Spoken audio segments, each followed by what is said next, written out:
দেবীং সরস্বতীং ব্যাসাং ততো জয়মুদীরয়ে নিগমকল্পতরোর গলিতাং ফলং শুকমুখাতমৃতদ্রবসংযুতং পিবত ভাগবতং রসমালয়ং মুহুরহো রসিকা ভুবি ভাবুকা।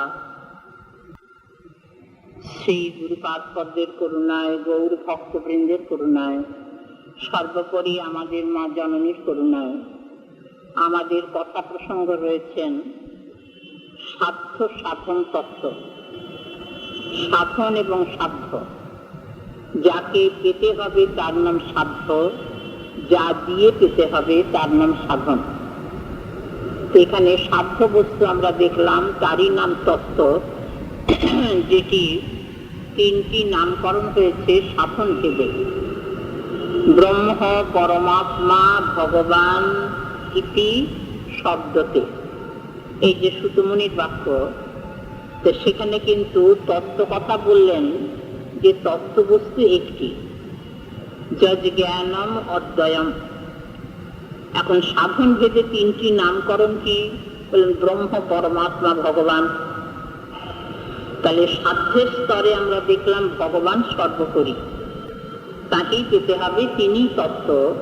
তার ভিতরে অনুস্যত হয়ে আছেন ওই যে ব্রহ্ম এবং পরমাত্মা। তাহলে ওই ভগবানকে যদি পেতে হয় কি দিয়ে পাওয়া যাবে?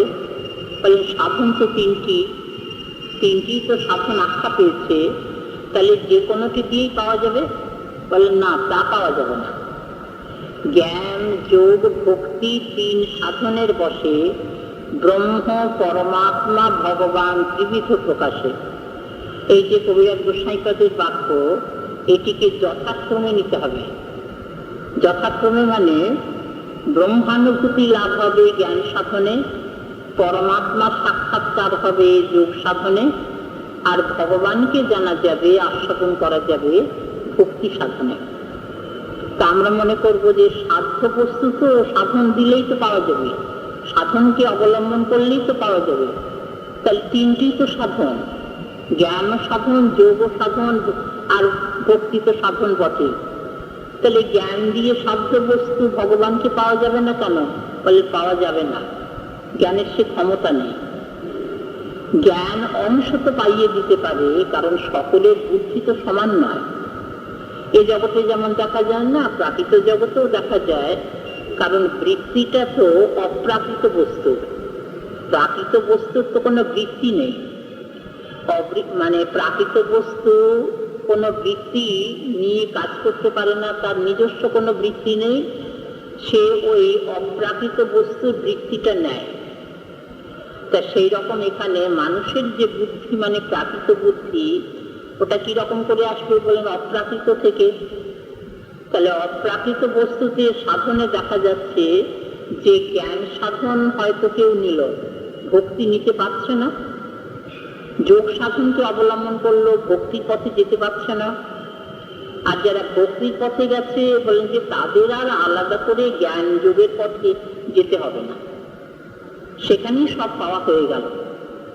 একটা জায়গায় যদি ঝুলি ভরে যায়, তাহলে ভিখারি অন্য দরজায় গিয়ে ঝুলি কাঁধে করে দাঁড়ায়? ঝুলি কাঁধে করে দাঁড়ায় যখন দরজায় দরজায় যায়, কেন যায়? একটা জায়গায় ঝুলিটা ভরেনি, অভাব আছে। তারপরে আবার অন্য দরজায় যায়, সেখানেও কিছু অভাব রইল, তখন আরেক জায়গায় যে গেল, এইরকম করে করে যখন ঝুলিটা ভরে যায়, তখন তার আর অন্য কোথাও যাওয়ার দরকার হয় না। তেমনি সাধনের কাছে যাচ্ছে সাধক, ঝুলি করছে না। জ্ঞান সাধনকে বলল, তুমি আমাকে সর্বতভাবে সাধ্য বস্তু পাইয়ে দিতে পারবে তো? সাধন বলছে যে না না, আমার সে ক্ষমতা নেই, আমি অংশ তো পাওয়াতে পারি, শুধু জ্যোতি দর্শন করো। জ্যোতিটা তত্ত্ব বটে, কিন্তু সম্পূর্ণ তো হলো না। যেমন আমরা এই জগতে দেখি রোদ, কিন্তু সূর্য সম্পূর্ণ করে কি রোদের মধ্যে পাওয়া যাচ্ছে? সূর্যের অংশ হচ্ছে রোদ, কিন্তু সূর্যকে সম্পূর্ণ করে তো রোদের মধ্যে পাওয়া যাচ্ছে না। একটা অগ্নি কণা, সে অগ্নিপুঞ্জের অংশ, কিন্তু অগ্নি কণাটাকে পেলে তো অগ্নি পুঞ্জকে পাওয়া যাচ্ছে না। তেমনি ভগবান হচ্ছেন সর্বতভাবে পূর্ণ, পূর্ণতম। জ্ঞান সাধন যদি আংশিক দেখায় তাহলে ভগবানকে বোঝাবে কি করে? আবার যোগ সাধন বলেন সেও আংশিক, পরমাত্মা সাক্ষাৎকার করাচ্ছে। পরমাত্মাও ভগবানের অংশ, ব্রহ্ম ভগবানের অংশ, আর ভগবান তিনি সম্পূর্ণ। এই জন্যে ভক্তি সাধনকে অবলম্বন না করলে ভগবানের কাছে পৌঁছানো যাবে না। তাই ভগবান জ্ঞানের কথা বলতে গিয়েও বললেন ভক্তা মাম অভিজানাতি। এখন প্রশ্ন হবে যে এই ভক্তি কাকে বলে? এই ভক্তি মহারানীর স্বরূপ কি করে হয়, কি করে পাওয়া যায়? তখন শাস্ত্র উত্তর দিয়েছেন, ভক্তির লক্ষণ করলেন। মূলে শ্রুতি বাক্য, যে শ্রুতি বাক্যে বলা আছে যে ভক্তির অশ্ব ভজনম, সেটি গোপাল তাপনী শ্রুতি। শ্রুতি তো সবাই মানবেন, বেদ। তো সেখানে বললেন যে ভক্তির অশ্ব ভজনম। অশ্ব মানে গোপাল, উৎসব। গোপালের ভজনের নাম হচ্ছে ভক্তি। ভজন মানে সেবা। তাহলে গোপালের সেবা করলেই ভক্তি হলো। তাহলে সেটা কি রকম, তার প্রকারটা বলো। সেইটিকে বিশ্লেষণ করছেন শ্রুতি, যে তদ ইহা মূত্র উপাধি নৈরাশ্যেন অনুস্মিন এব মনঃকল্পনম। যে দেখো, এই যে তদ ইহাস মানে ইহ এবং অনুস্মিন, তদ ইহাস্মিন ওই পরিত্যজ্য, সেখানে তদ ইহ মানে এখানে ইহ মানে ইহকাল, আর অনুস্মিন মানে পরকাল। বলেন তদ ইহা মূত্র উপাধি নৈরাশ্যেন অনুস্মিন এব মনঃকল্পনম এতদেব নৈষ্কর্মম। এই জগতের ও জগতের সব আশা ছেড়ে দাও। সব প্রাকৃত, সব নশ্বর, কোনোটা টিকবে না। বলে সব ছেড়ে দিয়ে কি করব? বলে মনটা ওই গোপালে দাও। যে তদ ইহা মূত্র উপাধি নৈরাশ্যেন অনুস্মিন এব মনঃকল্পনম। যখন সব বিষয় থেকে গুটিয়ে নিয়ে মনটি ভগবানে দেয়া যাবে, তার নাম হচ্ছে ভক্তি। এই জন্যেই শ্রুতি বললেন, এই অনুসারে ভগবানের কথা বলছেন। ভগবান যখন গীতা বাক্যে কথা বলছেন তখন স্মৃতি প্রস্থান, কারণ শ্রুতি অনুগত হয়ে স্মৃতি কথা বলেন। এই জন্য শাস্ত্রে বলেন শ্রুতি মাতা, স্মৃতি ভগিনী। ভগিনী যেমন মায়ের থেকেই আসছে, ভগিনী ওই মায়েরই অনুগতা, তেমনি স্মৃতি বাক্য শ্রুতির অনুগতা। শ্রুতি বাক্যের সঙ্গে স্মৃতি বাক্যের যদি বিরোধ থাকে তাহলে স্মৃতি বাক্য নেওয়া যাবে না। শ্রীমদ্ ভগবদ গীতা স্মৃতি প্রস্থান। শ্রুতিকে অনুসরণ করে অনুগত হয়ে যিনি কথা বলেন তাকে বলা হবে স্মৃতি। এরকম বহু স্মৃতি আছে। তো শ্রীমদ্ ভগবদ গীতাও স্মৃতি শাস্ত্রের মধ্যেই পড়েন। যেমন মনুস্মৃতি, ওই পরাশর স্মৃতি, এরকম কত স্মৃতি আছেন না, 20টি স্মৃতি সংহিতা। তো সেখানে বললেন ভগবান যে মনমনা ভব মদভক্ত মদজাজি মাং নমস্কুরু মামে বৈশ্যসী সত্যন্তে প্রতি জানে প্রিয়সীমে সর্বধর্মান পরিত্যজ্য মামেকং শরণং ব্রজ অহং ত্বাম সর্বপাপেভ্য মোক্ষয়িষ্যামি মা শুচক। তাহলে সব ধর্ম ত্যাগ মানে স্বধর্ম ত্যাগ, তারপরে বর্ণ ধর্ম, আশ্রম ধর্ম, এই স্বধর্ম। বলে সব ছেড়ে দাও। সব ছেড়ে দিয়ে কি করবে? বলেন হরিভজন। কারণ এই হরিভজনই অবশ্য কর্তব্য। তো সেই হরিভজনকেই বলা হবে ভক্তি। ভজন আর ভক্তি ভিন্ন নয়। ভজ ধাতু অনট প্রত্যয় করে ভজন, ভজ ধাতু তি প্রত্যয় করে ভক্তি। ভজ ধাতু দুটিতেই আছে। ভজ ধাতু মানে সেবা। তো অনন্য মমতা, বিষ্ণু মমতা, প্রেম ও সঙ্গতা, সমস্ত জায়গা থেকে মনটাকে তুলে নিয়ে এসে অনন্য মমতা বিষ্ণু। অনন্য মানে অন্য জায়গায় মনটা থাকবে না। মমতা মানে আমার বোধ। আমার বোধটা হবে কোথায়? বলেন ওই ভগবানে, বিষ্ণুতে, গোবিন্দে। সেইখানে আমার বোধ হবে। অন্য জায়গায় যে আমার বোধ, বলেন ওটা হলো উপাধি। উপাধি মানে ওটা হলো অভ্যাস, এটা আমার নয়। আমার যদি হতো তাহলে তো চিরকাল থাকতো। দেহ, ইন্দ্রিয়, মন, বুদ্ধি, তারপরে দেহ সম্পর্কে যত কিছু, কোনোটাই আমার নয়। এই আমার বোধটা হলো কি করে? বললেন যে অজ্ঞানতাটা বুঝিয়েছে। অজ্ঞানতা মানে অবিদ্যা, এই যে মায়া, তার তো তিনটে বৃত্তি, একটি প্রধান, একটি অবিদ্যা, আর একটি বিদ্যা। তা প্রধান তাকেই বলা হয় প্রকৃতি, তার তিনটে গুণ, সত্য, রজ, তম। এটা হলো উপাদান। যেমন কুম্ভকার ওই মাটি উপাদানে ঘট তৈরি করে, তেমনি মায়া এই যে তৈরি করেছে তার উপাদানটা কি? বলেন সত্য, রজ, তম। তা যত কিছু তৈরি করেছে, দেহ, ইন্দ্রিয়, মন, বুদ্ধি, তা তার দেবে কাকে? বলে যে দেবার তো লোক নেই। এইসব জড় বস্তু অচেতন কে নেবে? বলেন যে নেবার জন্য চেতন কাউকে চাই। যেমন দোকানদার জিনিস সাজিয়ে রাখে, কিন্তু জিনিসগুলো তো অচেতন। কিন্তু যে কিনবে তাকে তো অচেতন হলে হবে না, তাকে তো চেতন হওয়া চাই। তাই দোকানদার সাজাচ্ছে বটে, কিন্তু সার্থকতা কোথায়? বলেন যে ক্রেতাকে দেওয়া। দোকান যদি শুধু সাজিয়ে রাখে, ক্রেতা যদি না থাকে, কিনবার লোক যদি না থাকে, তাহলে তো দোকান সাজানো সার্থক হলো না। তো নেবেন না, মায়ার জিনিস তো ভগবান ছোঁবেন না, মায়াও তো সাহস পাবে না ভগবানের কাছে দিতে। তখন জীবকে ধরেছে, জীবকে ধরেছে যে দেখো, বলেন কাকে দিয়ে করালো? অবিদ্যাকে দিয়ে। অবিদ্যাকে বলল মায়া, প্রকৃতি বা প্রধান, যে দেখো এই যে দেহ, ইন্দ্রিয়, মন, বুদ্ধি তৈরি করা হলো, এগুলো একজনকে দিতে হবে তো। সে কে? বলেন অনুচৈতন্য জীব। অবিদ্যা বলছে যে বাবা আমি পারবো না, জীবের কাছে আমি যেতে পারবো না, এইসব জিনিস জীবকে দিতে পারবো না, বলবার মতো সাহসই আমার নেই। জীব চেতন, সে আমাদের এই অচেতন বস্তু, জড় বস্তু নেবে কেন? তার কাছে তো ঘেঁষতেই পারা যাবে না। একখানা বড় কাঠ, সে তো যাচ্ছ, সে তো পুড়ে যাবে। তা তাকে যদি বলা যায় যে একটা আগুনের কণার কাছে যাও, সে যাবে? সে যাবে না। কারণ সে জানে যে আগুনের কণাটা দাহক, আমি যাচ্ছ। সে কাঠ যত বড়ই হোক, অগ্নি কণাকে ভয় করবে, সেই কিছুতেই অগ্নি কণার কাছে ঘেঁষবে না। অগ্নি পুঞ্জের কাছে তো যাবেই না, অগ্নি কণার কাছেও যাবে না, কারণ জানে যে সে পুড়িয়ে দিতে পারে। কিন্তু অগ্নি কণা কিনা স্ফুলিঙ্গ, খুব ছোট, তাকে কেউ ভয় করে না, সেই হিসাবে ভয় করে না। এই যে আমরা পা দিয়ে চেপে দিই, হাত দিয়ে চেপে দিয়ে একটা আগুনের ফুলকি, কিন্তু অগ্নি পুঞ্জের কাছে ঘেঁষতে পারা যায়? তা সেই হিসাবে এখানে অবিদ্যা দেখলো যে জীব চেতন, তার কাছে আমার এই অচেতন জিনিস নিয়ে যাব কি করে? তখন অবিদ্যাকে বোঝাচ্ছে মায়া যে দেখো অবিদ্যা, তুমি মনে করো না যে জীব চেতন বলে এই অচেতন বস্তুগুলোকে নেবে না, তা নয়। নেবে, এবং শুধু নেবে নয়, আমার বলে নেবে। বলে কি করে নেবে?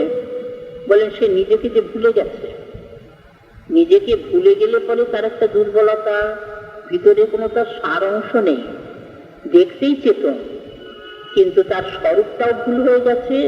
আর মূলে যে সে কৃষ্ণপাদ পদ্মে দাস, এটা তো মনেই নেই।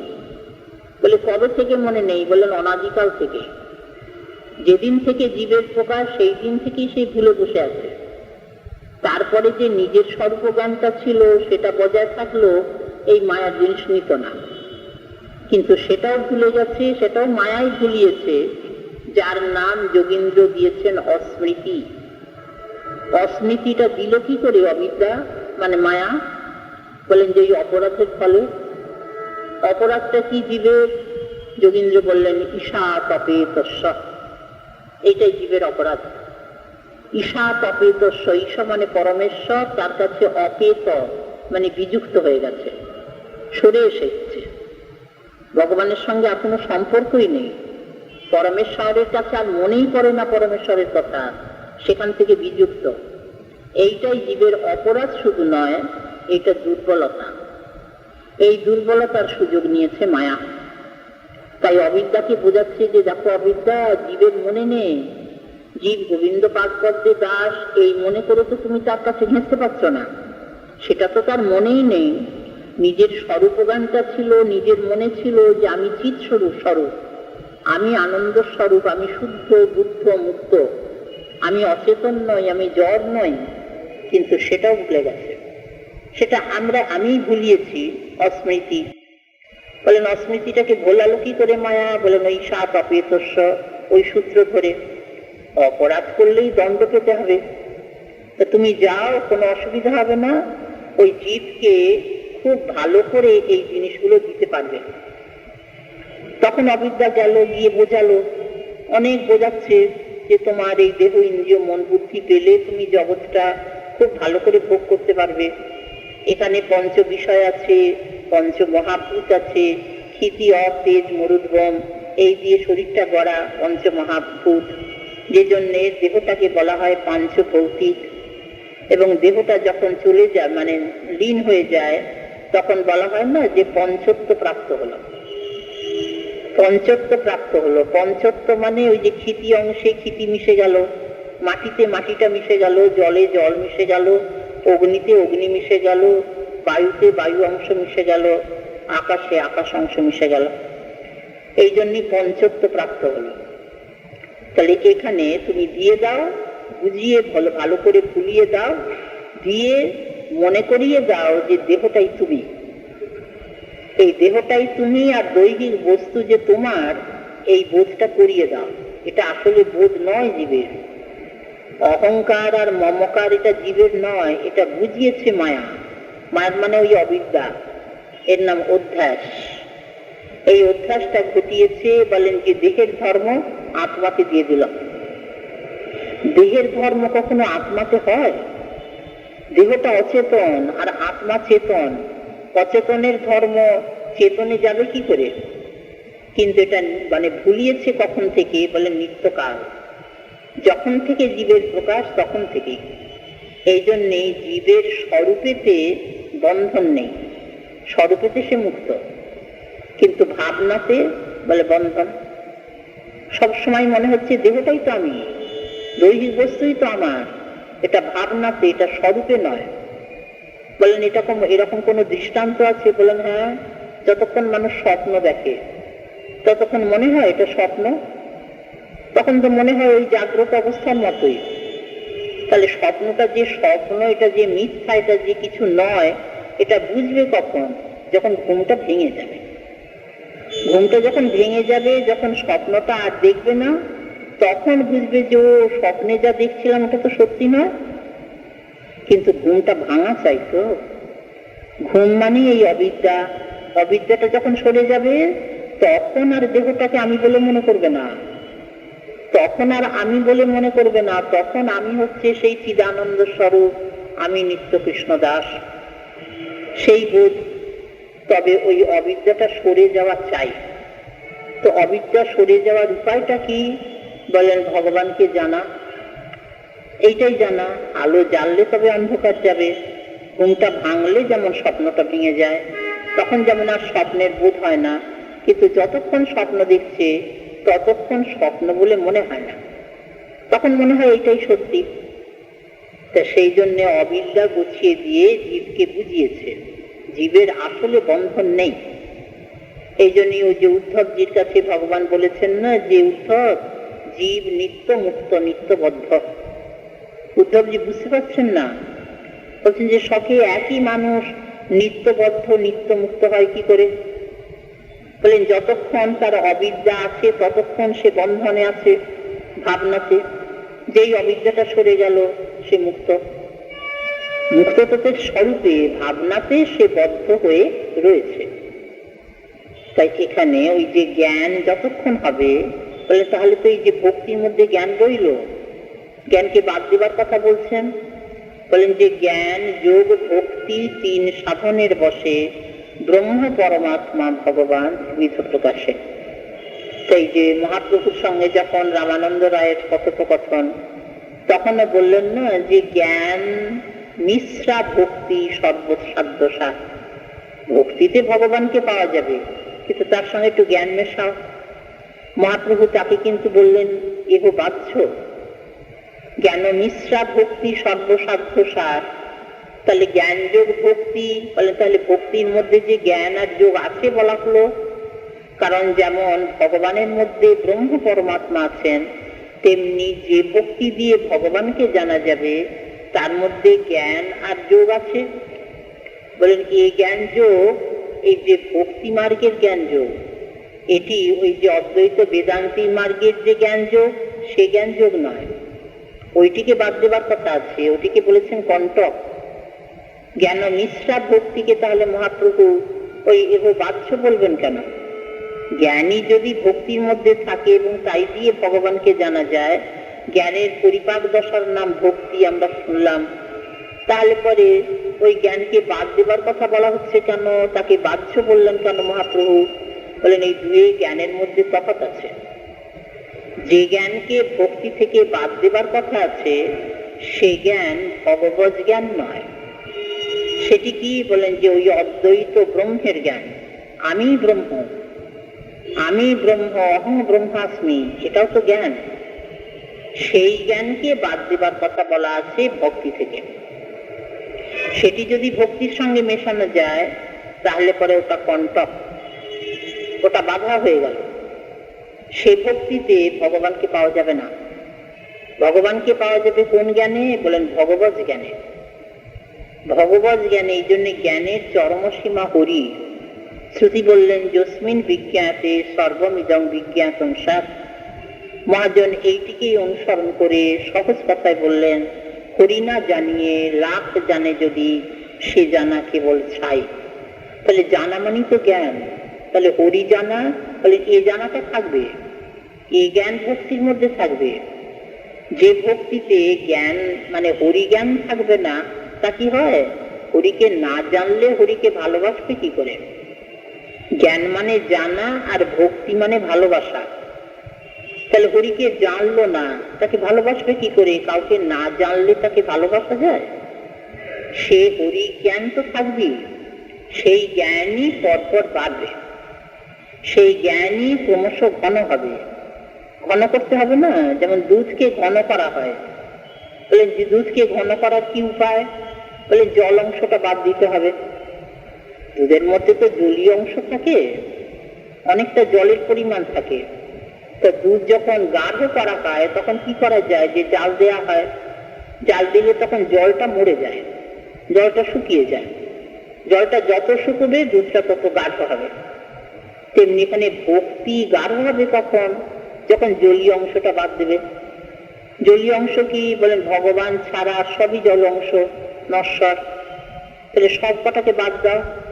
জ্ঞানে প্রয়াস উদপাস্য নমন্ত এব, এটি ব্রহ্মার বাক্য।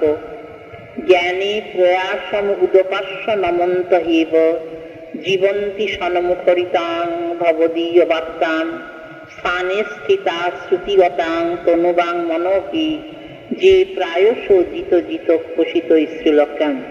ভক্তির চরম বললেন, যে ভক্তিতে ভগবান বশীভূত হন কিরকম করে? কায় মন বাক্যে তনু বাং মনোভি।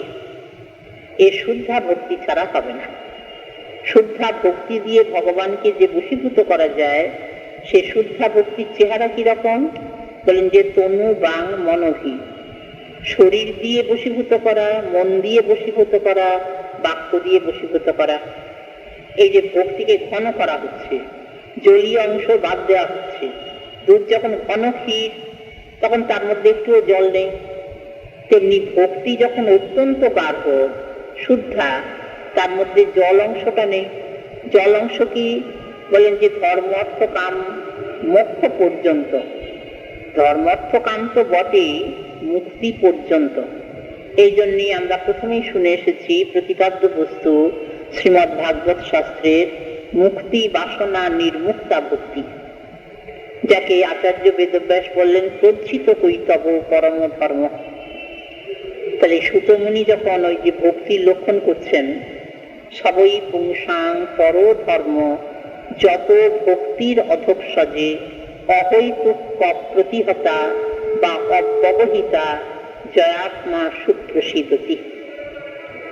বলেন যে দেখো মণিগণ, এই যে ভক্তি দিয়ে ভগবানকে পাওয়া যাবে, সে ভক্তির চেহারা কেমন? বলেন সবই পুংসাং পরধর্ম। এই ভক্তিকেই পরধর্ম বলা আছে, জ্ঞান বা যোগকে পরধর্ম বলা হয়নি। পরধর্ম মানে পরম ধর্ম, শ্রেষ্ঠ ধর্ম, এর উপরে আর ধর্ম হয় না। যেটি ব্রহ্মা বললেন শ্রেয় স্মৃতি। স্মৃতি মানে পথ, সরণী যাকে বলে। এই অনেক পথের নামকরণে সরণী আছে না, এই সরণী, এরকম সরণী বলে পথ, সরণী মানে পথ, সেই পথের নামকরণ করা হয়। তা স্মৃতি মানে হচ্ছে সরণী মানে পথ। বলেন পথ মানে যা দিয়ে ভগবানের কাছে পৌঁছানো যাবে, পথ দিয়েই তো যেতে হয় গন্তব্যস্থানে। তো সেই পথের কথা বলছেন। শ্রেয় স্মৃতি, শ্রেয় মানে সকলের উপরে। সেটি কিরকম? বলেন যে ভক্তি। শ্রেয় স্মৃতি ভক্তি মুদস্যতে বিভ ক্লিশন্তি যে কেবল বোধ লব্ধয়। ভগবান শ্রী বালগোপাল তো সামনে। এই যে ব্রহ্মমহল লীলার পরে ব্রহ্মার যে স্তুতি বাক্য, সেখানে শ্রোতাকে বলেন বালগোপাল। গোপাল শুনছেন, তার মানে ভগবান চরম। তার কাছে ব্রহ্মা যে সিদ্ধান্ত করছেন সেটি সুসিদ্ধান্ত, তা নাহলে তো ভগবান ধরবেন যে ব্রহ্মণ তুমি এই সিদ্ধান্ত করলে এটা তো ঠিক হলো না। তা ভগবান তো কিছু বলেননি, প্রতিবাদ করেননি, নীরবে আছেন। নীরবতা সম্মতির লক্ষণ। যেখানে মানুষ চুপ করে যায়, কিছু বলে না, কোনো কথা বলে না, তখন বুঝে নিতে হবে যে সেটা সে মেনে নিল। তেমনি বালগোপালের পক্ষ থেকে কোনো প্রতিবাদ উঠেছে? ব্রহ্মা এই 40টি মন্ত্রে যত সিদ্ধান্ত করেছেন, ব্রহ্মার এই বাক্য শুনে ভগবান তো কোনো প্রতিবাদ করেননি। তাহলে বুঝে নিতে হবে যে ব্রহ্মার প্রতিটি সিদ্ধান্ত সুসিদ্ধান্ত। তো বলছেন যে প্রভু, তোমার পাদপদ্মে ভক্তিকে বাদ দিয়ে মানুষ যা কিছু করুক, ওটা কিছু সাধন হলো না, ওটা পরিশ্রম। সাধন করলে একটা ফল হবে তো। পথ দিয়ে যাচ্ছে, যেতে যেতে যেতে যেতে বহুদূর গেল, গন্তব্যস্থানে পৌঁছতে পারলো না। তাহলে এই পথ দিয়ে যাওয়াটা কি সার্থক হলো? শুধু পরিশ্রম। জায়গাটায় পৌঁছতে হবে তো, পথটা জায়গাতে পৌঁছে দেবে তো। তেমনি সাধনকে অবলম্বন করলো, অন্য ধর্ম অবলম্বন করলো ভক্তিকে বাদ দিয়ে, বলেন পৌঁছতে পারবে না, শুধু পরিশ্রম। ব্রহ্মার সিদ্ধান্ত ভগবানের অনুমোদিত, কাজী কথার দাম আছে। শ্রেয় স্মৃতি ভক্তি মুদস্যতে বিভ ক্লিশন্তি যে কেবল বোধ লব্ধয়। তোমাকে জানবার জন্য চেষ্টা করছে, পরিশ্রম করছে, উপায় নিয়েছে। সেটা কি? বলেন যে তোমার পাদপদ্মে ভক্তিকে বাদ দিয়ে। বলেন যে উপায় হলো না, যা কিছু করো, এই জ্ঞান যোগ সাধ্যায় নিয়ম করে বেদাধ্যয়ন, কিন্তু তোমাকে ভালোবাসে না। ওইসব অনুষ্ঠান করে, ব্রত করে, দান করে, জপ করে, কিন্তু তোমার পাদপদ্মে যে ভালোবাসা, এটাকে বাদ দিয়ে। ওইটাই তো পরধর্ম। শ্রেয় স্মৃতি ভক্তি মুদস্যতে বিভ ক্লিশন্তি, সেটা শুধু ক্লেশ। ভগবান নিজেও গীতা বাক্যে বললেন যে অর্জুন, ক্লেশ অধিকতরস্তেষাম অব্যক্তা শক্ত চেতসাম অব্যক্তা হি গতির দুঃখম দেহবদ্ধির অবাক্যতে। অব্যক্ত ব্রহ্মের উপাসনা করছে, বলে শুধু পরিশ্রম, ক্লেশ অধিকতর, এবার পরিশ্রমটা বেশি। সেটি কিরকম? যে দুঃখ প্রাপ্তি, কষ্ট যেখানে, সেটা তো দুঃখই দেয়। কষ্ট মানে দুঃখই। তা যখন ওই ভগবানকে পেল না, অথচ ওই পরিশ্রম করে যাচ্ছে, তাহলে দুঃখই পাচ্ছে। দুঃখের উপরে দুঃখ, ভগবানকে না পাওয়া পর্যন্ত দুঃখ, সেখানে গেলে পরে সুখ। ওই যে দুঃখ ঔষধম তদপি দুঃখ মতোধিয়াহম ভ্রমণ ভ্রমামি বদমে তব দাস্য যোগন। যে প্রভু, তোমার দাসত্ব না পাওয়া পর্যন্ত সুখ নেই। শ্রীকৃষ্ণ ভজনামৃতে ন সুখং কদাপি। যতই সুখের চেষ্টা করুক, শ্রীকৃষ্ণ ভজনামৃতে ন সুখং কদাপি। বলেন কেন? বৃন্দাবনে যাব, তীর্থে যাব, তীর্থ স্নান করব, বলেন ভজন করছো, ভগবানের নাম করছো, তাকে ভালোবাসছো। তা যদি না করো, তাহলে ঘরে থেকেও লাভ নেই, বৃন্দাবনে গিয়েও লাভ নেই। বৃন্দাবনে অথবা নিজ মন্দিরে বা শ্রীকৃষ্ণ ভজনামৃতে ন সুখং কদাপি। তাহলে ভগবানকে ভালোবাসতে হবে, তার নামই ভক্তি। ভক্তির ভগবত সেবা। সেবা তো ভালোবাসা ছাড়া হয় না। সেবা করতে গেলে ঠিক যদি অকপটে সেবা হয়, ভালোবাসা রাখতে হবে। শুধু যদি কর্তব্যবোধে সেবা হয়, ওটা সেবা নয়, ওটা অনুষ্ঠান।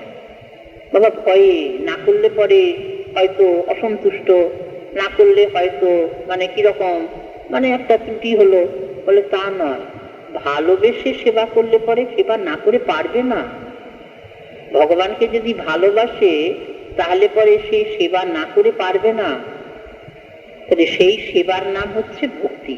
ভক্তির ভগবত সেবা। তদ ইহা মূত্র উপাধীন ইরাসেন অমস্মিন এব মনঃকল্পনম। তখন আর অন্যত্র মমতা থাকবে না। মমতাটা সব গুটিয়ে নিয়ে ভগবানে দেবে। ভগবানই আমার, তিনি আমার আপনজন, তিনি আমার সর্বস্ব। এই জন্য অনন্য মমতা বিষ্ণু। মহাজন এইটি ভগবানের চরণে প্রার্থনা করে বললেন, আমার ছড়ানো মন কুড়ায়ে দাও। মনটা তো অনেক জায়গায় ছড়িয়ে আছে না, একটা মন, বিষয় অনেক।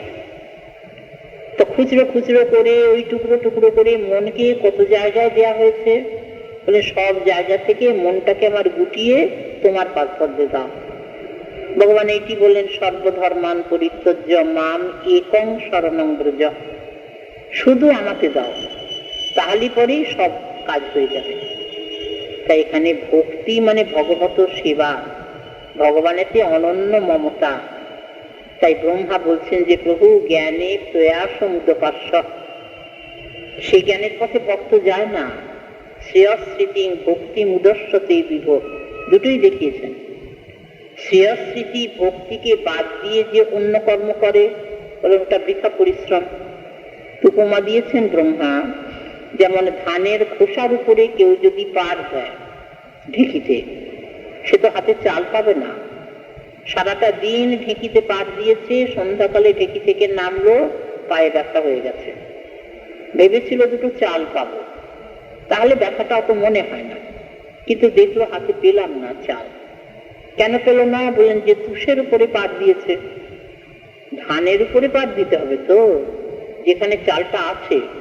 আর খোসাটা বলেন তার মধ্যে তো চাল নেই। তা যতই পার দিই চালটা পাবে কি করে? শুধু পরিশ্রম, অথচ পায়ে ব্যথা হয়ে গেছে। তেমনি এখানে ব্রহ্মা বলছেন আরেকটি স্তুতি বাক্যে, পরপর দুটি স্তুতি বাক্য।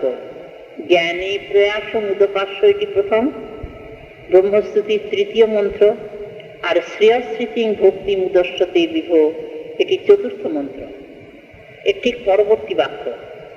তো বলেন যে শ্রেয়স্মৃতিকে বাদ দিয়ে যারা অন্য চর্চা করে, শুধু পরিশ্রম, আর শুধু ভক্তি পথে যেতে গেলে পরে সব বাদ দাও। সব বাদ দিয়ে জ্ঞানে প্রয়াস মুদপাস্য নমন্তৈব, তাহলে ফল পাওয়া যাবে। বলেন হ্যাঁ, সব বাদ দিয়ে যদি ভক্তি করো তাতে ফল, আর ভক্তিকে বাদ দিয়ে যদি যা কিছু করো কোনো ফল নেই। তাহলে শ্রেষ্ঠতা কোথায় দেখা গেল? বলে ভক্তিতে। সব বাদ দিয়ে যদি শুধু ভক্তি করলে ফল পাওয়া যায়, আর ভক্তিকে বাদ দিয়ে যদি অন্য কিছু করা যায় তাতে যদি ফল না পাওয়া যায়, তাহলে স্বাভাবিকভাবেই বিচারে দাঁড়াবে ভক্তি চরমশ্রেষ্ঠ। তো সেই ভক্তিতে ভগবানকে সর্বতরূপে পাওয়া যায়। সেই ভক্তির দুটো বিশেষণ দিলেন সুতমুনি, অহৈতুকী আর অপ্রতিহতা। অহৈতুকী কোনো হেতু থাকবে না। ভগবানকে ভালোবাসার নাম ভক্তি, ভগবানকে প্রীতি করার নাম ভক্তি। এই প্রীতিতে কোনো হেতু থাকবে না, এটি নির্হেতুক প্রেম। অহৈতুকী ভক্তি, যেটিকে ব্রজরামারা বলেছেন যে নিরবদ্ধ সংযোজন। গোবিন্দ মন্তব্য করছেন যে গোপরামাগণ, তোমাদের যে ভক্তি, আমাদের প্রীতি, ওটা নিরবদ্ধ। নিরবদ্ধ কোনো অবদ্ধ নেই। অবদ্ধ নিন্দা, কোনো নিন্দা নেই। তোমরা যে আমাকে ভালোবাসো, এটা খাঁটি ভক্তি, এর মধ্যে কোনো নিন্দা নেই, কোনো দোষ নেই। নিরবদ্ধ সংযোজন। সসাধু কৃত্যং বিবুধায়ুষা পিব চা মা ভজন দুর্চর গেহ শৃঙ্খলা সংবৃষ্ট তদ্ব প্রতিজাত সাধনা। বলেন ভক্তিতে আবার নিন্দা হয়, বলেন ভক্তিতে সেবাতে নিন্দা হয়, প্রীতিতেও নিন্দা হয়। বলেন কিরকম নিন্দা? বলে যদি কোনো হেতু থাকে, হেতু থাকে মানে কিছুর জন্যে যদি ভালোবাসাটা হয়, যদি স্বার্থবোধ থাকে, যে কে ভালোবাসলে কে সেবা করলে এটা পাবো, এইটা পাবো, এইটা যদি আশা থাকে তাহলেই সেটা নিন্দিত। ওপর আমাদের কোনো আশা নেই, তাদের কোনো হেতু নেই। গোবিন্দকে ভালোবাসো কেন? বলে জানি না, জানি না। কোনো কারণে ভালোবাসো না? বলেন যে না। কিছু পাবার আশায় ভালোবাসো না? বলেন না। কেন ভালোবাসি তা জানি না। বলে তবে ভালোবাসো কেন? ভালো না বেশি পারি না তাই ভালোবাসি। এর নাম নির্হেতুক প্রেম, এর নাম নিরবদ্ধ প্রেম, এর নাম সুতমণি বললেন অহৈতুকী ভক্তি, যেটিকে কপিল ভগবান বলেছেন অনিমিত্তা ভাগবতী ভক্তি সিদ্ধের গরীয়সী। অনিমিত্তা, কোনো নিমিত্ত নেই, কোনো হেতু নেই, নির্হেতুক প্রেম, নিরবদ্ধ প্রেম, যাতে কোনো নিন্দা নেই। হেতু থাকলেই নিন্দা। কোনো কারণে যদি ভালোবাসা হয়, প্রীতি হয়, তাহলে ওটা প্রীতির পর্যায়ে পড়ে না, ওটা নিন্দা। নিন্দা যখন নিন্দিত বস্তু তো মানুষ নেয় না। যে কাজটা করলে নিন্দা হবে সেদিকে মানুষ যায়, ভালো মানুষ? বলেন যে না। তেমনি ভগবানের প্রীতি করছে, ভালোবাসছে, কিন্তু স্বার্থবোধে, কোনো হেতু নিয়ে। ভগবানকে বুঝলে পরে এটা পাবো, ওইটাই তো স্বার্থবোধ। ওই স্বার্থবোধ যখনই হলো তখনই প্রীতি নিন্দিত হয়ে গেল। প্রীতি নিন্দিত হবে না কখন? যখন কোনো হেতু থাকবে না, কোনো পাওয়ার আকাঙ্ক্ষা থাকবে না, কিছু হেতু থাকবে না, যেটি বললেন অহৈতুকী। এটি ভক্তি মহারানীর প্রথম বিশেষণ। সুতমণি বললেন অহৈতুক প্রতিহতা জয়াত্মা সুপ্রসিদতি। আরেকটি বিশেষণ দিয়েছেন সুতমণি, অহৈতুকী আর অপ্রতিহতা। অপ্রতিহতা মানে অব্যবহিতা।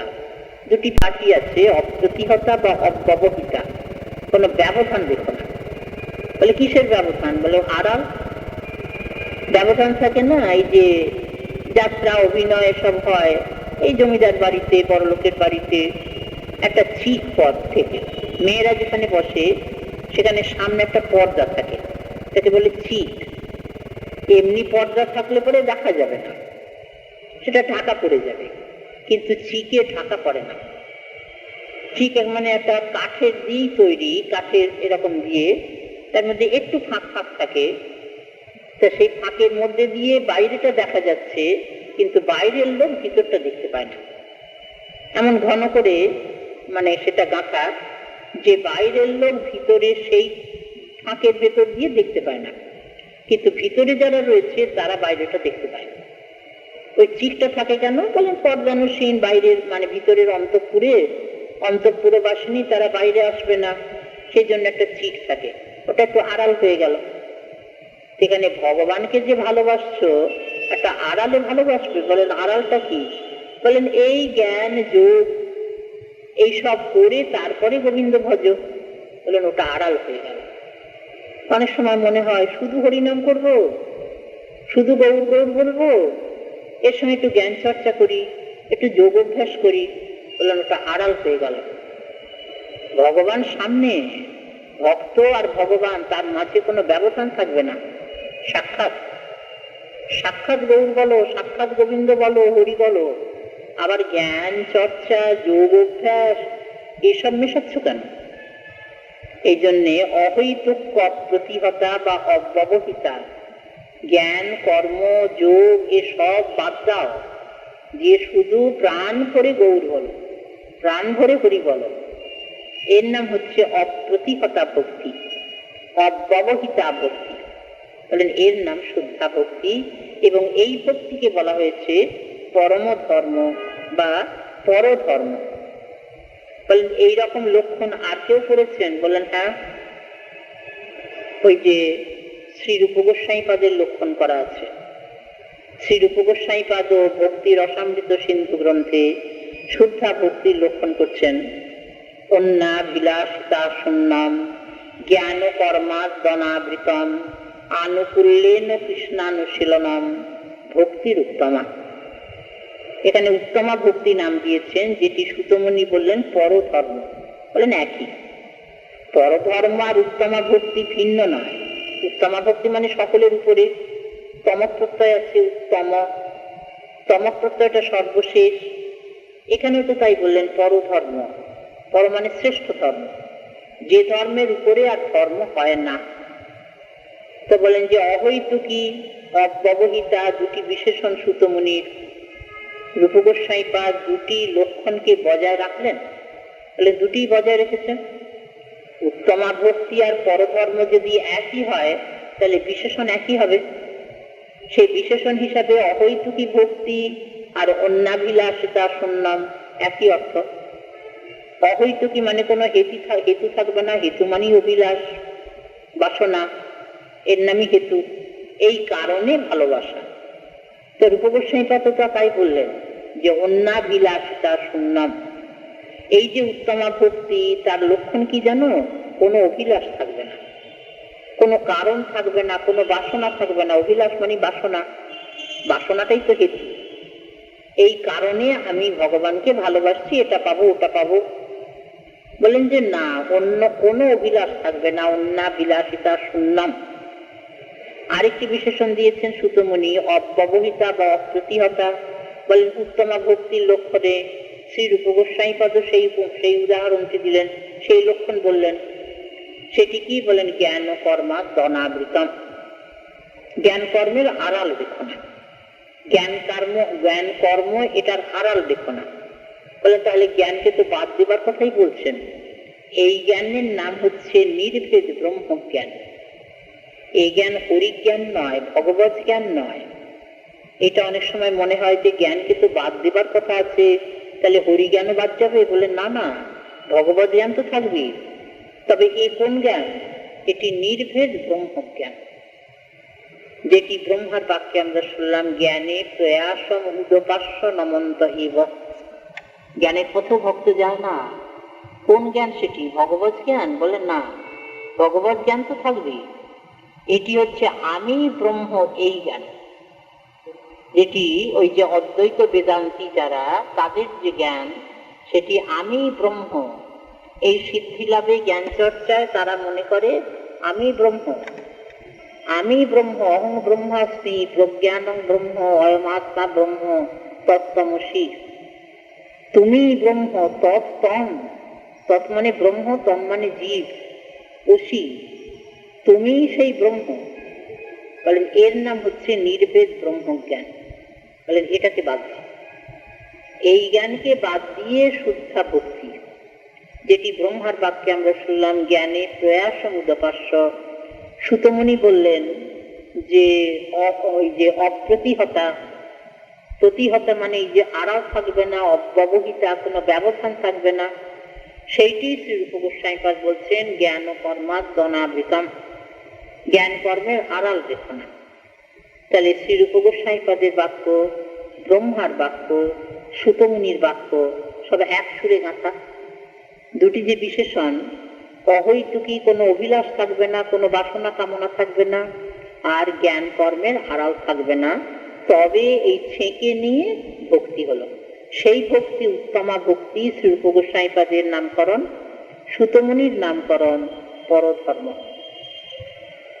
তো বলেন যে তা না হয় হলো, কিন্তু আর একটা যে বিশেষণ বেশি দিলেন মানে রূপ গোস্বাইপাদ, আনুকূল্যেন কৃষ্ণানুশীলনম ভক্তির উত্তমা। এটা তো সুতমুনি বলেননি। আনুকূল্যে কৃষ্ণানুশীলন হলে তার নাম হবে ভক্তি। আনুকূল্য প্রাতিকূল্য দুটো জিনিস আছে না। প্রতিকূল মানে যেটা বিপরীত, আর অনুকূল মানে যেটা ওই তার অনুগত হয়ে চলে। যেমন বাতাস, বাতাস প্রতিকূল হয়, অনুকূল হয়। জল অনুকূল হয়, প্রতিকূল হয়। তারপরে পারিপার্শ্বিক অবস্থা অনুকূল হয়, প্রতিকূল হয়। মানুষের চিত্তের বৃত্তি অনুকূল হয়, প্রতিকূল হয়। তার অনুগত হয়ে চলছে তখন অনুকূল, আবার প্রতিকূল মানে বিপরীত যদি হয়। তো অনুকূল প্রতিকূল সবটাতেই আছে, এখানে ভক্তিতেও আছে। ভক্তি যে করবে এটা কিরকম করে করবে? বলেন অনুকূল হয়ে। অনুকূল মানে ভগবানের অনুগত হয়ে, প্রতিকূলতা মানে শত্রুতা করে নয়। চিন্তা করবে, শত্রুকেও চিন্তা করে মানুষ, শত্রুর চিন্তাটা তো আরো গভীর হয়। বন্ধুর চিন্তা অতটা হয় না, শত্রুর চিন্তাটা যত গভীর হয়। যার সঙ্গে শত্রুতা, এই প্রতিদ্বন্দ্বিতা, তার ভাবনাটা বেশি হয়, কাটও হয়। তাহলে ভগবানের যে ভাববে সেটা কি ওই রকম শত্রু হিসাবে? বলেন তাকে ভক্তি আখ্যাও দেয়া হবে না। এই জন্যে শ্রী রূপ গোস্বামীপাদ একটা আলাদা করে লক্ষণ করলেন, বিশেষণ দিলেন, যে ওই যে অন্যাভিলাষিতা সন্ন্যাস বলে সুতমনিয়া বললেন অহৈতুকী, ওটা ঠিকই আছে। সুতমনি বললেন অপ্রতিহতা বা অব্যবহিতা, বলে শ্রী রূপ গোস্বামীপাদ বললেন জ্ঞান কর্মা জনাবৃতম, এগুলো সব মিলে গেল। কিন্তু সুতমনি যেটা উল্লেখ করেননি সেইটা স্পষ্ট করে বলছেন শ্রী রূপ গোস্বামীপাদ। সেটি কি বলেন? আনুকূল্যেন কৃষ্ণানুশীলনম ভক্তির উত্তমা। ওই উত্তমা ভক্তি আখ্যা পাবে কখন? যদি ভগবানকে প্রীতি করে ভজনা করে, শত্রুভাবে ভজনা নয়। শত্রুভাবে ভজনা করলে ভক্তি আখ্যা হবে না। তাহলে তো কংস পরম ভক্ত, কংস তো খেতে শুতে উঠতে বসতে সর্বত্র গোবিন্দ দর্শন করছেন, গোবিন্দ দর্শন করছেন, কিন্তু তাকে দেখে মনে হচ্ছে কি ওই বুঝি আমার সন্তান, ওই বুঝি আমার সন্তান, এই তো আমাকে মারবে, এই তো আমার সন্তান। তাহলে এই যে শত্রুতা, ভূতানি ভগবত পাপন, এসব ভাগবতোত্তম। সেখানে তো বলেছেন যে সর্বভূতে তার মানে ইষ্ট দর্শন। সেখানে কংস তো সর্বভূতের ইষ্ট মানে কৃষ্ণ দর্শন করছেন, তা ভক্তের ইষ্ট কৃষ্ণ। এখানে কংসের তো ইষ্ট কৃষ্ণ নন, ইষ্ট তো নন। কংস কৃষ্ণকে জানেন শত্রু। এই যে শত্রু রূপে ভাবনা করছেন, চিন্তা করছেন, দর্শন করছেন, বলে এটা ভক্তি আখ্যা পাবে না। ইষ্ট দর্শনকে ইষ্ট দর্শন প্রীতিতে যদি করা যায় তার নাম ভক্তি।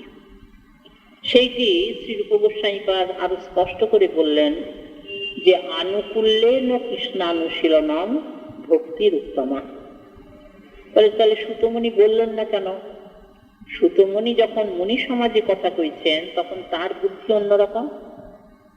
শ্রী রূপ গোস্বামীপাদ যখন কলিজীবের কাছে কথা কইছেন তখন তার বুদ্ধি অন্যরকম। কথা আবার বুঝে বলতে হবে না, যে যে অজ্ঞ তার কাছে কথা একরকম, বিজ্ঞ যে তার কাছে কথা একরকম। বিজ্ঞের কাছে অল্প কথাতে বোঝানো যায়, অজ্ঞকে অল্প কথায় বোঝানো যায় না। তো সুতমুনি যখন ভক্তির লক্ষণ করলেন তখন জানেন আমি যে মুনিদের কাছে বলছি, মুনিরা জানেন, তাদের আর আলাদা করে বলতে হবে না। তারা জানেন যে ভক্তি পরধর্ম এটা যে প্রাতিকূল্যে হয় না, শুধু আনুকূল্যেই হবে, এটা মুনিরা জানেন, তাদের কাছে আর আলাদা করে বলবার দরকার হবে না। কিন্তু রূপ গোস্বামীপাদ যখন কলিজীবের কাছে কথা কইছেন তখন তিনি জানেন যে কলিজীব অজ্ঞ, তারা বুঝবে না, তারা জানে না। তারা ভাববে যে ওই ভগবানকে যদি প্রীতি করে ভজনা করা যায় তাহলেও ভক্তি, যদি শত্রুভাবে ভজনা করা যায় তাহলেও ভক্তি। তারা ভক্তির স্বরূপই জানে না। এই জন্যে হয়তো শত্রুতা করে ভগবানকে বুঝলেও ভক্তি আখ্যা হবে, এটা মনে করতে পারে। সেই জন্যে মানে রূপ গোস্বামীপাদ কলিজীবের প্রতি দরদি হয়ে আরো ভালো করে পরিষ্কার করে বোঝাবার জন্যে আলাদা করে আর একটা লক্ষণ করলেন। সেইটি হচ্ছে আনুকূল্যেন কৃষ্ণানুশীলনম ভক্তির উত্তমা। তখন মানুষ বুঝে নিল যে ও শত্রুতা করলে তো ভগবানের ভক্তি হবে না, তাহলে প্রীতি করে বসতে হবে। প্রীতির ভগবত সেবা, প্রীতি করেই তো সেবা, সেবা তো শত্রুতায় হয় না। একজন আরেকজনের সেবা করছে, সে যদি শত্রু হয় সেবা করতে পারবে? ভালোবেসেই সেবা করতে হবে। তাহলে ভগবানকে ভালোবেসে বুঝতে হবে, তবে তার নাম ভক্তি। আনুকূল্যেন কৃষ্ণানুশীলনম ভক্তির উত্তমা। এই যে শুদ্ধা ভক্তি, এর থেকে সব বাদ দেওয়া হয়েছে। সেইটি প্র-উপসর্গে আচার্য বেদব্যাস বোঝালেন যে প্র-উপসর্গে ওই প্রশব্দে মোক্ষাপি সন্তিরূপী নিরস্তা। এমনকি মুক্তি বাসনাও ত্যায্য। যারা শুদ্ধ ভক্ত তারা মুক্তিও চায় না, মুক্তিও কণ্ঠ, মুক্তিকেও গ্রহ বলা আছে, মুক্তিও পিশাচী। ভক্তি মুক্তি স্পৃহা যাবৎ পিশাচীর দিবর্ততে, শ্রীরূপ গোস্বামীপাদের কথা। ভক্তি মুক্তি স্পৃহা যাবৎ পিশাচীর রীতি বর্ততে। পিশাচে ভূতে যখন মানুষকে ধরে, যে ভূতে ধরা মানুষ অনেক খাচ্ছে কিন্তু পেটে পড়ছে না একটা দানা, জীর্ণ শীর্ণ চেহারা, ওই রোগা হয়ে যাচ্ছে। তাহলে কে খাচ্ছে? বলে ভূতে খাচ্ছে, শরীরে কিছু জমছে না। তেমনি মুক্তি যখন কাউকে ঘিরে নেয়, মুক্তি গ্রহ যখন কাউকে ধরে, তখন ওই মুক্তির দিকে লক্ষ্যতে ভগবানকে প্রীতি আর থাকে না। বলেন যে কেন থাকে না? কিছু আনন্দ পেয়েছে, বলেন যে জন্ম মৃত্যুটা বন্ধ হয়ে গেল, জন্মের একটা কষ্ট আছে, মৃত্যুর যাতনা আছে, এ দুটো ভোগ করতে হচ্ছে না, পরমানন্দ। তখন ভাবে যে এর উপরে আর আনন্দ নেই, ওইটা গ্রহ। যখন ভূতে ধরে মানুষকে, যে পিশাচে ধরে, তখন ভাবে এইটাই আনন্দ, খাচ্ছে মনে করছে এইটাই আনন্দ, ওটা যে কিছু নয় সেটা বোঝে না। তারপরে যখন ভূত ছেড়ে গেল তখন দেখলো যে না, এটা তো আমার গায়ে লাগেনি, আমাকে তো পুষ্টি দেয়নি। তেমনি এখানে মুক্তি গ্রহ যখন ছেড়ে যাবে তখন ভক্ত বুঝবে যে ও এই যে জন্ম মৃত্যুর কষ্ট, বলেন ওটা কিছু নয়, জন্ম মৃত্যুই চাই, জন্ম মৃত্যুই আমার দরকার, দেহ ধারণ দেহ ত্যাগই দরকার। দেহটা না পেলে তো ভজন করতে পারবো না। এই জন্য মূলে বলেছেন না যে যে সৃষ্টি কাজ, এটাও লীলা শক্তির, লীলা শক্তিই করাচ্ছেন। মায়া দিয়ে সৃষ্টিটা হচ্ছে বটে, কিন্তু মূলে লীলা শক্তির কাজ। লীলারই তিনটি বৃত্তি, সন্ধিনী সংবিত লাভিনী। বলেন মায়ারও তিনটে বৃত্তি, মায়েরও তিনটে বৃত্তি কি? বলেন সত্য রজ তম তিনটি আছে, সে তো ত্রিগুণাত্মিকা, তাই দিয়েই তো কাজ করছে। বলেন আরো বৃত্তি আছে, প্রকৃতি অবিদ্যা বিদ্যা। এই যে প্রকৃতি অবিদ্যা বিদ্যা এরা যে কাজ করছে বিমুখতা নিয়ে, এটা কিন্তু লীলা শক্তির পরিচালনায়। লীলা শক্তির পরিচালনায় কি? যে মায়া যদি এই সংসারটা তৈরি না করত, যদি জীবকে সৃষ্টির মধ্যে আনা না যেত, তাহলে কোনোদিনই ভগবানকে সৃষ্টিতে ওই যে মানুষ পেত না। কারণ সৃষ্টি যখন হচ্ছে, ভগবান তার যে ভিতরে ছিল অনন্ত কোটি জীব সূক্ষ্ম রূপে, এই জীবের মধ্যে আবার দুটো ভাগ। মহাপ্রলয় কালে যত জীব ভগবানের শ্রী অঙ্গে লীন হয়ে যায়, তাদের দুটো ভাগ আছে, তারাই আবার সৃষ্টির মধ্যে আসে। মহাপ্রলয়ে যারা লীন হয়ে যায় তারা নষ্ট হয়ে গেল না, তারা থাকলো। আবার যখন সৃষ্টি হবে তখন তারা আসবে সৃষ্টির মধ্যে, দেখো ইন্দ্রিয় ধারণ করে। সেটিকে একটি উপমা দিয়ে বললেন যে কিরকম জানো, আমরা মনে করি ভগবানের অঙ্গে লীন হয়ে গেল জীব, ওদের শেষ হয়ে গেল। তা নয়, তারা স্বাতন্ত্র্য নিয়ে রইল, তারা নষ্ট হলো না। তারা যখন আবার সৃষ্টি হবে তখন দেহ ইন্দ্রিয় পেয়ে আবার এই সৃষ্টির মধ্যে আসবে। তো সেই জন্য একটি উপমা দিয়েছেন বনলীন বিহঙ্গবৎ। এই যে সন্ধ্যার একটু আগে, প্রায় সন্ধ্যায় সব পাখির ঝাঁক উড়ে আসে না, কোথায় আসছে? বলে নিজের কুলায়।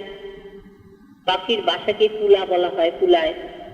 তাহলে সেই সমস্ত পাখি যেখানে উড়ে উড়ে গিয়েছিল, সারাদিন চড়েছে, ওই খাদ্য হয়তো মুখে করে নিয়ে আসছে, কিন্তু সন্ধ্যাকালে পাখি আর বাইরে থাকে না, সব ঠিক নিজের নিজের বাসায় চলে আসে। পাখির ঝাঁক যখন উড়ে আসে তখন বুঝতে হবে সন্ধ্যা ঘনিয়ে আসছে। তখন আসে, পাখিরা থাকলে এক জায়গায় কিচমিচ শব্দ করে না, কিন্তু গভীর রাতে, মানে রাতের বেলায় পাখির শব্দ শোনা যায়? বলেন না। পাখি সব আছে, নেই তা নয়। বনলীন বিহঙ্গবৎ, বনের নিজের নিজের বাসাতে সব পাখি আছে, শব্দ করে না, শব্দ করে না, নীরব। সারা রাত বিশ্রাম করলো, যেই পাখি ডেকে উঠলো তখনই বোঝা যায় যে ও ভোর হয়ে আসছে। খনা বলেছেন না যে ডাকে পাখি না ছাড়ে বাসা, খনা কয় তার নাম উষা। উষাকাল আর প্রভাতকালে তফাৎ আছে। প্রভাতে পাখি বাসায় থাকে না, পাখি উড়ে চলে যায়। আর উষাকালে বলে পাখি ডাকে, তার মানে প্রভাত ঘনিয়ে আসছে। প্রভাতেই আরেকটু পরেই হবে, তখনও প্রভাত হয়নি, উষাকাল। উষাকালে কি হয় বলে পাখি ডাকে, বাসা ছাড়ে না। আর সারা রাত বলে পাখির কোনো শব্দ নেই, তারা নীরব হয়ে আছে। তা তেমনি মহাপ্রলয়ে জীব নীরব হয়ে থাকে, যেন নেই। রাতের বেলায় মনে হয় পাখিরা তো নেই, কোনো শব্দ শোনা যাচ্ছে না, আছে সব, ঘুমিয়ে আছে। যেই প্রভাত হলো, ওই উষাকালে ডেকে উঠলো, তারপরে প্রভাত হলে বাসা ছেড়ে দিল, দিয়ে উড়ে গেল। এখানে বনলীন বিহঙ্গবধ। তেমনি ভগবানের শ্রীঅঙ্গে যে মহাপ্রলয়ে সমস্ত জীব লীন হয়ে আছে, তারা নষ্ট হয়ে যায়নি, রয়েছে। এরপরে আবার যখন সৃষ্টি হবে নতুন করে, সৃষ্টির মধ্যে চলে আসবে। এই জীব আবার দুরকম। দুরকম মানে এই যে মানুষের মধ্যে কেউ কেউ ভজন করছে, কেউ কেউ ভজন করে ভজন তখনও সিদ্ধি লাভ হয়নি, দেহত্যাগ হয়ে গেল, মহাপ্রলয় হয়ে গেল, ভগবানের অঙ্গে লীন হয়ে গেল। তখন ভজন সিদ্ধি হয়নি, ভগবানকে পাবে কি করে? অপক্ক দশায় তো পাওয়া যাবে না, পক্ক দশায় পাওয়া যাবে, আস্বাদন তখনই হবে। আর এক শ্রেণীর জীব আছে, তারা ভজন করেনি, বিমুখ। অনাদিকাল থেকে জীব ভগবানের পাদপদ্মে বিমুখ, তারাও লীন হয়ে গেল। এখন ভগবান দেখেন যে যারা অপক্ক দশায় লীন হয়েছে, তাদের তো পক্কতা আনতে হবে। ওই যে কাঁচা জিনিসকে লোকে পাকায় না, যে কোনো ফল কাঁচা, তাকে পাকাবে তবে সুস্বাদু হবে। তেমনি যারা অপক্ক দশায় লীন হয়েছে, এখনো ভজনের সিদ্ধি লাভ করেনি, তারা ভজনের সিদ্ধি লাভ করবে এটা ভগবান চান, তাকে আস্বাদন করবে এটা চান। তাহলে আস্বাদন করবে কি করে? বলেন আরো ভজন করতে হবে। ভজন না করলে পরে সিদ্ধি লাভ হবে কি করে? অপক্ক দশায় যে তাদের লীন হয়ে গেল, তাদের আবার সৃষ্টির মধ্যে আনতে হবে। তো সৃষ্টির মধ্যে না আনলে পরে তাদের তো ভজন হবে না। ভজন করতে গেলে তো দেহ ইন্দ্রিয় চাই, সুতরাং তাদের সৃষ্টির মধ্যে আনলেন। আর যারা কিছু ভজন করেনি, বিমুখতা নিয়ে আছে, বলে তারাও সৃষ্টির মধ্যে চলে এলো, তারাও সৃষ্টির মধ্যে চলে এলো। তাদের ভজন নেই, তারা বিমুখতা নিয়েই আছে। কিন্তু যারা ভজনের সিদ্ধি লাভ করবে, তাদের যখন সৃষ্টির মধ্যে আনলেন, তার সঙ্গে যারা ভজন করেনি, বিমুখতা নিয়ে আছে, তারাও চলে এলো। এটা কার কাজ? বলে লীলা শক্তির কাজ। লীলা শক্তি মূলে কাজ করছেন। যাদের অপক্ষ দশা, তাদের পক্ষতা দেবেন, এটা লীলা শক্তির বোধ আছে। এরা তো ভগবানকে এখনো পায়নি, পাবার চেষ্টা করছে, ভজন করছে। তাহলে এরা আরো ভজন করুক, আরো ভজন করুক, আরো ভজন করে উন্মুখতা লাভ করুক, তারপরে সিদ্ধি লাভ হবে, ভগবানকে আস্বাদন করবে। এটা লীলা শক্তি তো কাজ করছেন। উন্মুখতা দেওয়া এটা তো লীলা শক্তির কাজ, আর বিমুখতা দেওয়া এটা মায়া শক্তি। এটা যে বহিরঙ্গা মায়া শক্তি, তার কাজ বিমুখতা। যখন উন্মুখতা দেবেন, এটা তো মায়া করতে পারে না, এটা মূলে করবেন লীলা শক্তি, স্বরূপা শক্তি, চিৎ শক্তি, অন্তরঙ্গা শক্তি। তাহলে এই যে মায়া সৃষ্টি করলো, এর মূলে সৃষ্টিকারিণী লীলা শক্তি আছেন না, তিনি তো আনছেন জীবকে। এরপরে অপক্ষ দশা থেকে তারা আরো ভজন করে করে সিদ্ধি লাভ করলো, তখন ভগবানকে পেল। আর যারা বিমুখতা নিয়ে আছে, তারা মায়া শক্তির প্রভাবে ওই বিমুখতা নিয়েই থাকলো। বলেন এদের বিমুখতাটা কোনোদিন সরে যাবে না? যাবে। যাবে কিরকম? বলেন যদি শ্রীমদ্ ভাগবত শাস্ত্র তার উত্তর দিলেন, যদা হি মহাপুরুষ পুরুষ প্রসঙ্গ। এটি উপায়। যখন ওই বিমুখ জীবের কোন ভগবানের ভক্ত সঙ্গ হবে, সাধু সঙ্গ হবে, সাধু গুরু মানে বৈষ্ণব সঙ্গ হবে, তখন তার বিমুখতাটা কাটবে, তখন তার ওই মায়া পিশাচি পালাবে। কবিরাজ গোস্বামীপাদ বলেন, ভ্রমিতে ভ্রমিতে কোন ভাগ্যবান জীব গুরু কৃষ্ণ প্রসাদে পায় ভক্তিলতা বীজ। আবার বললেন ভ্রমিতে ভ্রমিতে কোনো ভাগ্যবান জীব ওই ভ্রমিতে ভ্রমিতে যদি সাধু বৈদ্য পায়, তাহার প্রভাবে মায়া পিশাচি পলায়। রোগ হলে পরে বৈদ্য ডাকতে হবে, তো বৈদ্য তার চিকিৎসার বিধান দেবেন, চিকিৎসা করবেন। তেমনি পিশাচিতে ধরেছে, ভূতে ধরা লোককে ছাড়ায় না ওই যে ওঝা এসে, তেমনি বৈদ্য যদি সাধু বৈদ্য পায়, তাহার প্রভাবে মায়া পিশাচি পালায়। তাই শ্রীমৎ ভাগবত শাস্ত্রে উত্তর দিলেন, যদাহি মহাপুরুষ পুরুষ প্রসঙ্গ। এদের বিমুখতাটা কাটবে, এরা উন্মুখ হবে, এটা সাধু গুরু বৈষ্ণবের করুণায়। আর যারা উন্মুখতা নিয়ে ভজন করেছে, তাদের অপক্ষ দশা, কিন্তু পক্ষ দশা না হলে, সিদ্ধি লাভ না হলে ভগবানকে পাচ্ছে না। এটা লীলা শক্তি সহায়তা করছেন, লীলা শক্তি আনুকূল্য করছেন, যে এরা আবার যদি সৃষ্টির মধ্যে আসে, দেহ ইন্দ্রিয় মন বুদ্ধি পেয়ে যদি আবার ভজন করে, ভজনে আরো অগ্রগতি হয়, তখন ক্রমশ এগিয়ে যাবে, সেই পক্ষ দশায় তারা ভগবানকে পাবে। তাই এই যে অহৈতুক এবং অব্যবহিতা, যে জ্ঞান কর্মের কথা বাদ দেয়া হলো, সেটা নির্ভেদ ব্রহ্মজ্ঞান, এবং যে কর্মের ফলে এই যে ঊর্ধ্বলোকে এবং অধোলোকে গতাগতি, সেই কর্ম। কর্ম আবার দু রকম আছে, ভক্তি কর্ম, যার নাম নৈষ্কর্ম, যেটি গোপাল তাপনের শ্রুতি বাক্যে আমরা শুনলাম যে তদ ইহা মূত্র উপাধি নৈরাশ্যেন অমুস্মিন এব মনঃকল্পনম এতদেব নৈষ্কর্মম। এই নৈষ্কর্ম বলতে কি বোঝায়? বলেন ভক্তি কর্ম। ভগবানের উদ্দেশ্যে যখনই কর্ম হচ্ছে, তার নাম আর কর্ম আখ্যা নয়, ওটা নৈষ্কর্ম। এটা ভগবানের উন্মুখতা দেবে।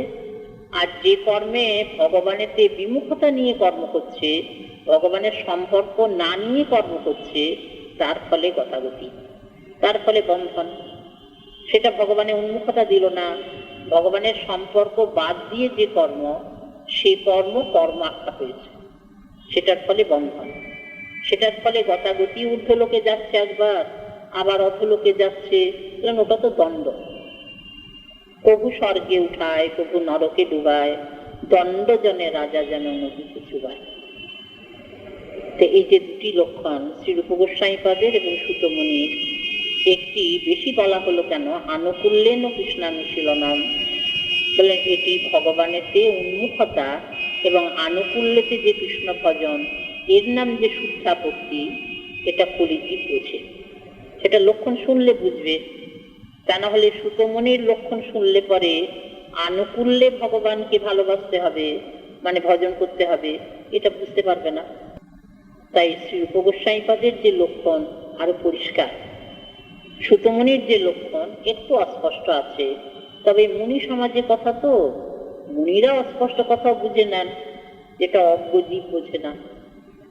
তা শ্রী গুরুপাদ পদ্মের করুণা হলে, গৌর ভক্তবৃন্দের কৃপা হলে, আগামীকালও আমরা এই সম্বন্ধে শুনব, যেটি ভক্তি, যে ভক্তি সাধনে ভগবানকে সম্পূর্ণ করে পাওয়া যায়। এবং সম্পূর্ণ করে পাওয়া যায় কি রকম রসে আস্বাদন, পরপর স্তর আছে। শ্রী গুরুপাদ পদ্মের করুণা হলে, ভক্তবৃন্দের করুণা হলে, মা জননীর করুণা হলে আমরা আগামীকাল সেই প্রসঙ্গ শুনব।